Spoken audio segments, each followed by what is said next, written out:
Hey, today we're going to talk a little bit about the coronavirus, the updates since Monday. I don't really like to talk about things until they've settled in for a couple days, but we just talk about what's going on, what it means for the US, what it means for the market, possibly the stock market, and real estate. Enjoy. Bye.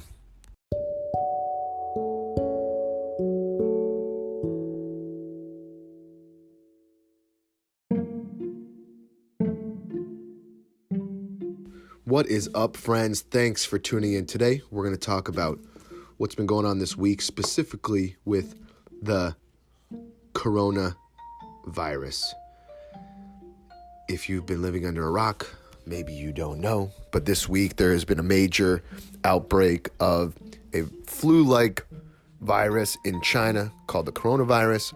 Basically, it's a respiratory infection, very similar to flu symptoms, and the Chinese government is taking it pretty seriously.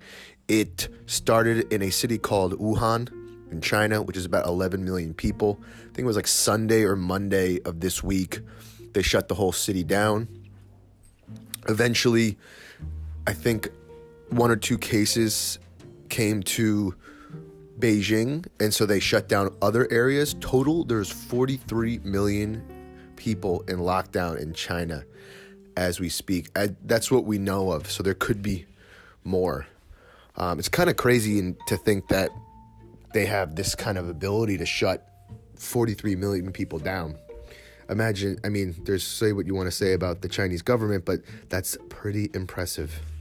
We should go on Twitter and check out #coronavirus. There's a lot of videos that leaked from China somehow through TikTok or WeChat.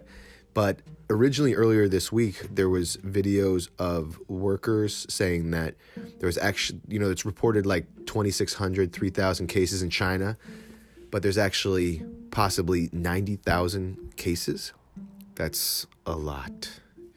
And according to data that's been coming out, basically it has like a 2% mortality. So basically two people in 1,000, right? No, two in 100, sorry. Which, that's enough. But there was videos of people checking into the hospital, kind of not having enough facilities to take care of everybody. It's this is just a podcast. I don't think I'm doing a video for this one, but just go online and go to Twitter, #coronavirus. And it's kind of shocking too. If the Chinese government also they're taking it that seriously that they built a hospital in 2 days. They wanted like 100 something rooms or like 1,000 beds or something, and they built it in 2 days. 2 days. Those videos are crazy too. It was maybe 40, 50, 60 like dig hoe machines, heavy duty machines, all working at once. It looked almost like a cartoon, almost. But so there's 43 million people in lockdown. There's been reported, I think, 3 cases in Canada, 3 cases in the US as of about a day ago. There could be updates today. I didn't really look. Today's the 31st of January 2020. And then also on our side, in America, the stock market had reacted to it on Monday because there was a lot of updates over last weekend. It was a 400-point sell-off on Monday. It bounced back on Tuesday. And then at the end of the week, there's been a big sell-off today on Friday, the 31st. I have a friend of mine who works in China, and he was saying that who goes there pretty frequently, all trips are canceled. They've been notified by their partners or, their Chinese vendors that don't just cancel all trips till May 1st. That's like 120 days more. Little concerning. And I actually, even on Monday, I did not take the subway on Monday specifically because I was like, you know what? I don't need none of that coronavirus stuff going to me. And so just be careful. Listen, cover your mouth when you're doing things. I was at the grocery store the other day, and this lady, this is like peak coronavirus Monday, and this dumb, I'm not even gonna curse, but she's just coughing, not covering her mouth in a grocery store. What are you doing, man? Basically, they were saying that, you see a lot of people wearing masks throughout the city. Not a whole lot, but definitely some. And I'm reading online, basically, that's a lot of, like, it's not necessarily, it's airborne because it's a respiratory infection. But it's also hand to mouth. So, like, if you're touching things that have the virus and then you're touching your face, they're saying that's a number one way that things are being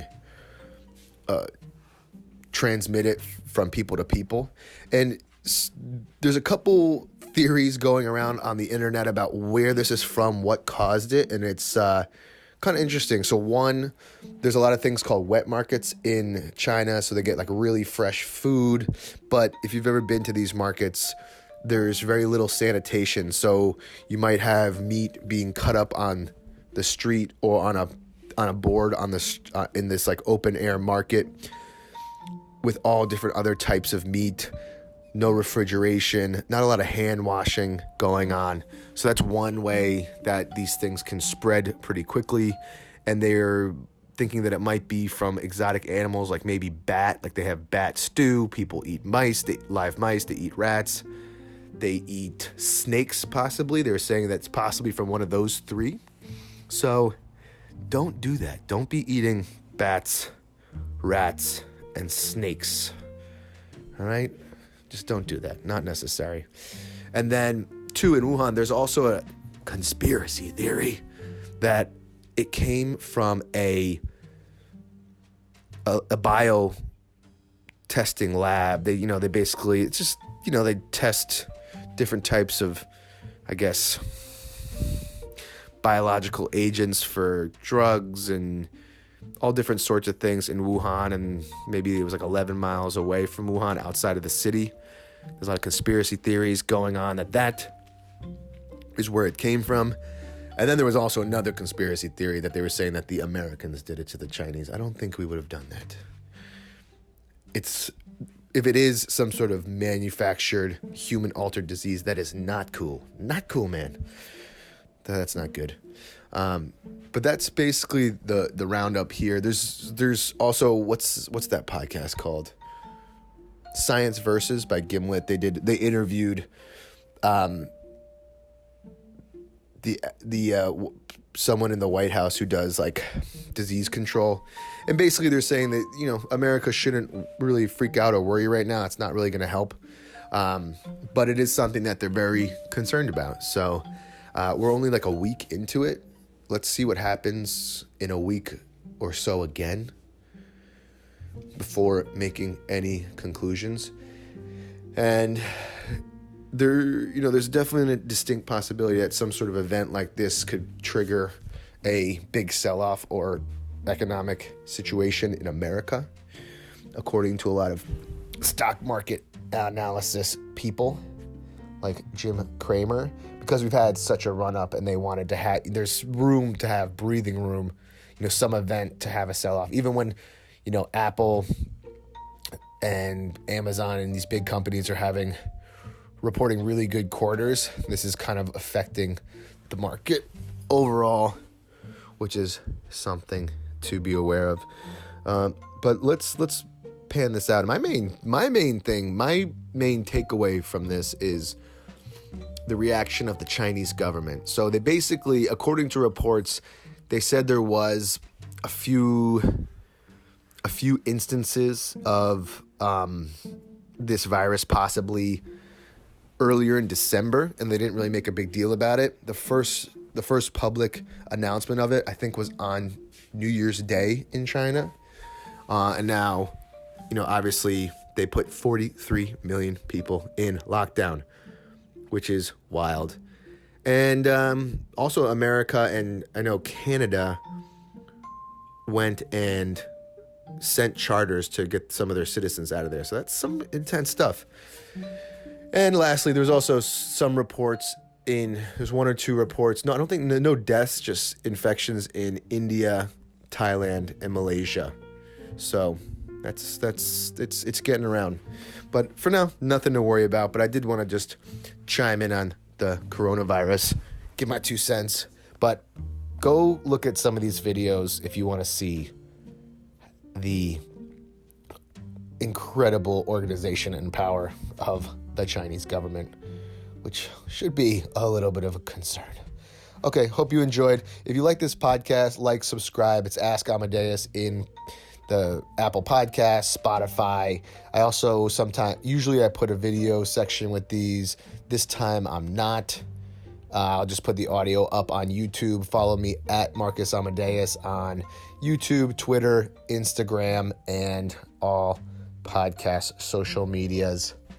And lastly, if you're looking for a home in New York City, call me. I'm a real estate agent. I've been in the real estate business for well over a decade. We've helped people buy, sell, rent homes, manage their income properties. If you just want some advice, we put out a monthly newsletter talking about things going on in New York. We do market reports each quarter. And if you want a specific specialized report for your type of house, or say it's a one-bedroom condo in Williamsburg or a Brooklyn Heights townhouse or an Upper East Side co-op, we will send it to you. Just DM me at Marcus Amadeus on Instagram. You'll find me online. And that's pretty much it. If you're looking to move out of the city or into the city, we have a network of industry professionals all over the country, mortgage brokers, other real estate agents in different markets, handymen, contractors, architects, appraisers, home inspectors, designers, stagers. We offer a full service real estate experience. So DM me, even if you're just thinking about moving in 2020, I could definitely set up a time to talk and give you a consultation. All right, enjoy. Bye.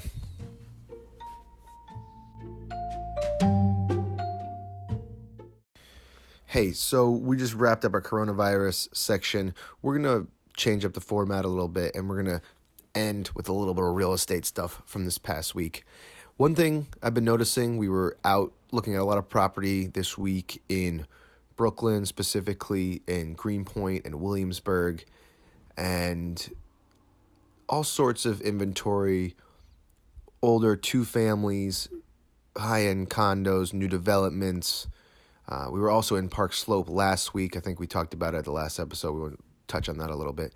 But, the quarter three from 2019 was a little bit slow, but the reports for the fourth quarter in 2019 came back with, especially in Brooklyn and Queens, more activity coming into the market, more interest from buyers. Actually, today they dropped interest rates to 3.15 on a 30-year, and I think it was like 3.01 on a 15-year. So that's low. That's low interest. So the buyers are definitely back out.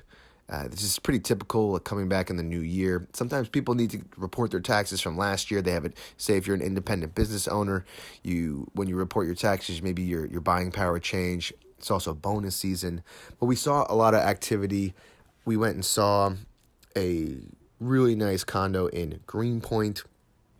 I think it was 2.75 for a 3-bedroom, 2-bath or 3-bath condo in contract first week. Really high end though, very high end, right on McCarran Park. We saw a 2-family over in East Williamsburg that was jam-packed with, it was old, jam-packed with buyers.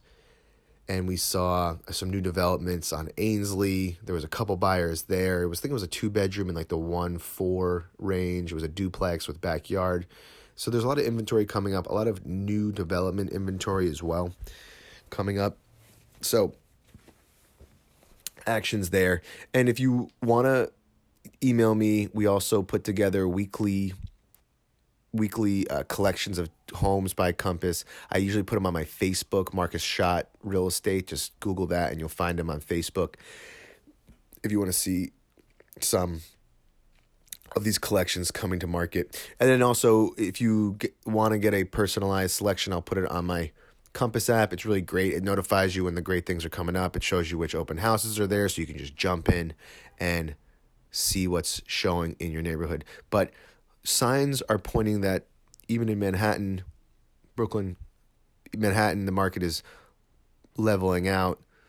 Brooklyn and Queens, there's definitely an uptick in buyer activity, especially in that like 1 to 1.5 range. So the slowdown in the real estate market in 2018 into 19, it seems to have subsided a little bit. As I've said before, if you listen to the other podcasts and other episodes surrounding the optimism in the stock market, I think a lot of the political things with the impeachment, people think it's just kind of a show, and I don't think there's really a lot of belief that some of these Democratic candidates that are talking about big government and more taxes, it doesn't seem that realistic that they're going to have a there's going to be a change in the presidency, which generally causes a little bit of turn up. So that's a little real estate recap. All right, enjoy. Talk to you later. Bye. The podcast you just heard was made using Anchor. Ever thought about making your own podcast? Anchor makes it really easy for anyone to get started. It's a one-stop shop for recording, hosting, and distributing podcasts. Best of all, it's 100% free. Sign up now at anchor.fm/new. That's anchor.fm/new to get started.